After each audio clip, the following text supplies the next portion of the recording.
BUMN menorehkan kinerja yang ciamik di tahun 2023 yang tercermin dari setoran dividen plat merah ke negara yang menembus hingga 85 triliun rupiah.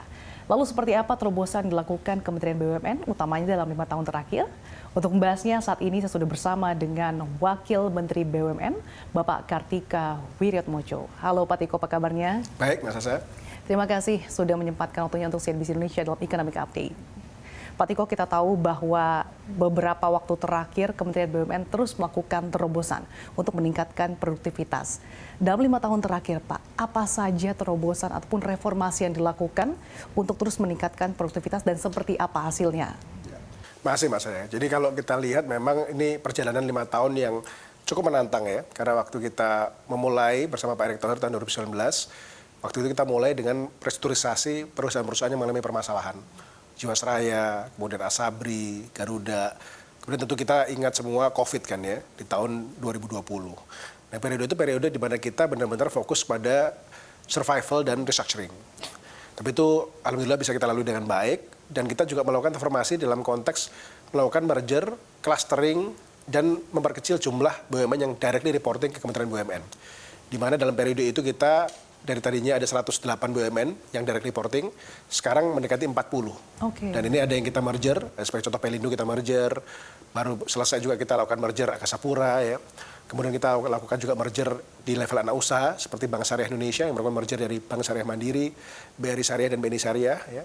Jadi banyak sekali kita lakukan aktivitas itu. Kemudian pembentukan holding-holding baru seperti Injourney ya. Kemudian penguatan holding-holding yang sudah ada sebelumnya seperti Main ID, Pupuk Indonesia dan sebagainya itu semua kita lakukan sehingga sekarang kita mengelola 12 klaster. 12 klaster ini sekarang sudah menjadi ya more or less final lah ya, 12 klaster ini. Dan lebar sekali memang kan kita tahu BUMN mulai dari oil and gas, electricity, banking, telco, logistik sampai dengan pariwisata. Nah ini insya Allah transformasi organisasi sudah hampir tuntas dan tinggal sisa-sisa aja, terutama beberapa yang kita harus tutup. Karena memang ada BUMN juga yang tidak perform dan tidak punya bisnis model ke depan dan tidak ada fungsi lagi untuk negara, kita tutup juga di bawah PPA. Itu proses cukup lebar dan memakan waktu untuk melakukan konsolidasi. Dan kalau saya kembali sejarah sedikit, BUMN kan memang macam-macam. Ada yang berdiri di zaman Belanda, ada yang berdiri di zaman Orde Baru, ada yang berdiri di zaman Reformasi. Nah memang ini semua kita lakukan transformasi secara menyeluruh.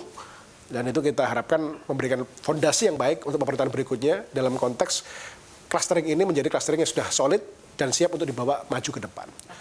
Nah yang kedua, yang challenging adalah transformasi juga dari sisi bagaimana kita meningkatkan bisnis model dan profitabilitas. Jadi selama pasca COVID kita dorong supaya bisnis model semakin tajam, semakin efisien, ya, dan produktivitas meningkat, dan tentunya profitabilitas naik. Kalau kita kasih contoh, tentunya kluster terbesar sisi profitabilitas kan di perbankan. Ya. Nah, bisa lihat transformasi perbankan kita, digitalisasi yang sangat menonjol. Bagaimana kita punya produk seperti Living, seperti Brimo, ya. Terus kita lakukan efisiensi, di mana cost efisiensi turun dan sebagainya.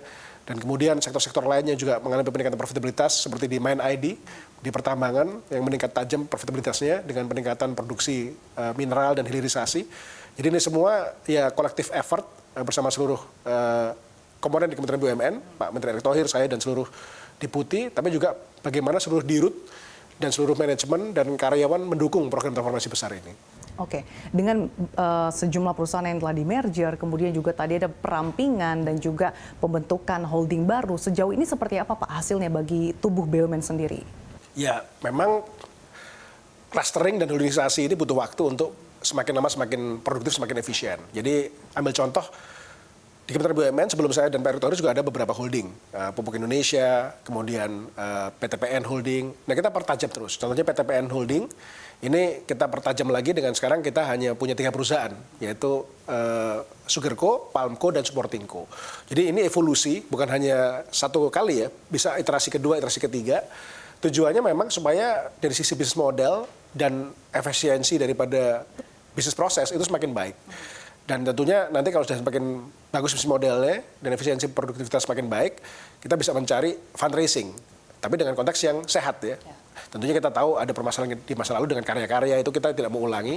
Nah di sini tentunya penting juga peran risk management. Ya, bahwa kita bukan hanya melakukan klasterisasi, tapi memperkuat juga tata kelola dan risk management di masing-masing holding. Jadi holding ini menjadi delegasi daripada kewenangan kita untuk memastikan bahwa pengawasan kita juga terus diperkuat dari pengawasan dari holding. Ya. Jadi sekarang kan bayangkan misalnya sekarang perkebunan, dulunya ada 14 PTPN. Kalau 14 PTPN kita satu-satu kita awasi, sangat berat sekali. Kebunnya kan ratusan ribu hektar. Dan dengan sekarang ada holding, PTPN holding, dan kemudian ada Sugar dan Palmco, tentunya pengawasan berjenjang ini melalui holding dan melalui Sugar Palmco ini, lebih fokus juga terhadap kebunnya lebih tajam. Nah ini kita delegasikan kewenangan, kita bangun tata kelolanya, peran direksinya, peran komisarisnya, peran komite, ada komite manajemen risiko, komite tata kelola integrasi, dan sebagainya. Dan kemudian kita dorong transformasi penggunaan fungsi risk management ini.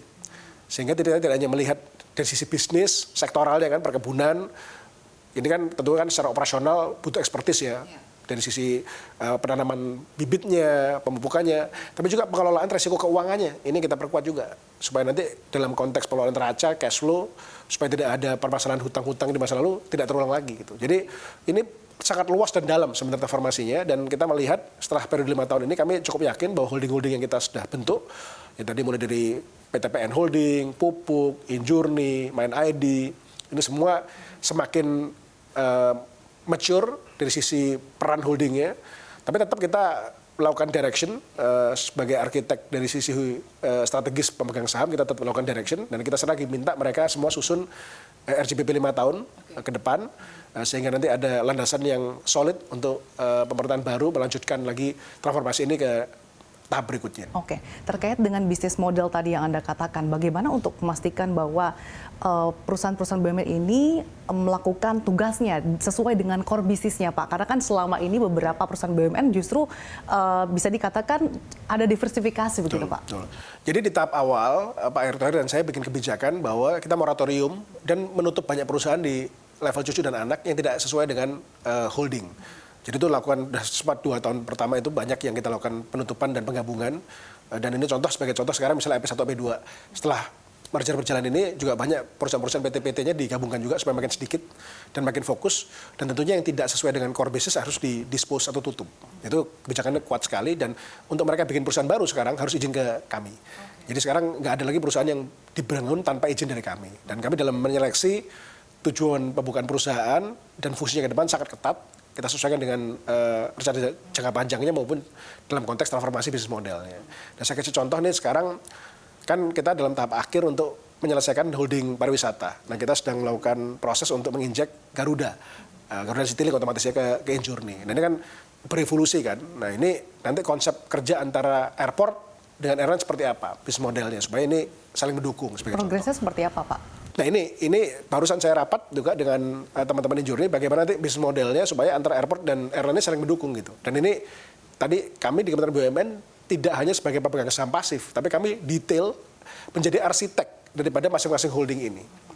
Nah kan kemarin pasti juga yang cukup masuk ke dalam radar di teman-teman media kan waktu kita meningkatkan penempelikan di Vale jadi 34% kan, dan kita kan juga memiliki Freeport 51%.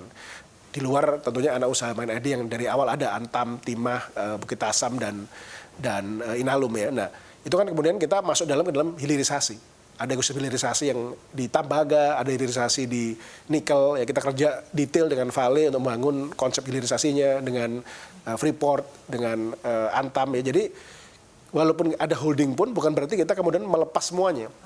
Tata kelola dan operasional sehari-hari mereka yang kelola, tapi dalam mengarsitek future daripada bisnis masing-masing holding ini kami masuk cukup dalam. Gitu. Dan itulah peran Kementerian BUMN kita rubah juga, bukan hanya kita sebagai passive shareholder, kita jadi active shareholders, tapi bersama-sama dengan manajemen holding kita membangun konsep pembangunan 5 tahun ke depan, dan bahkan kita minta mereka bikin long term roadmap 10 tahun ke depan. 10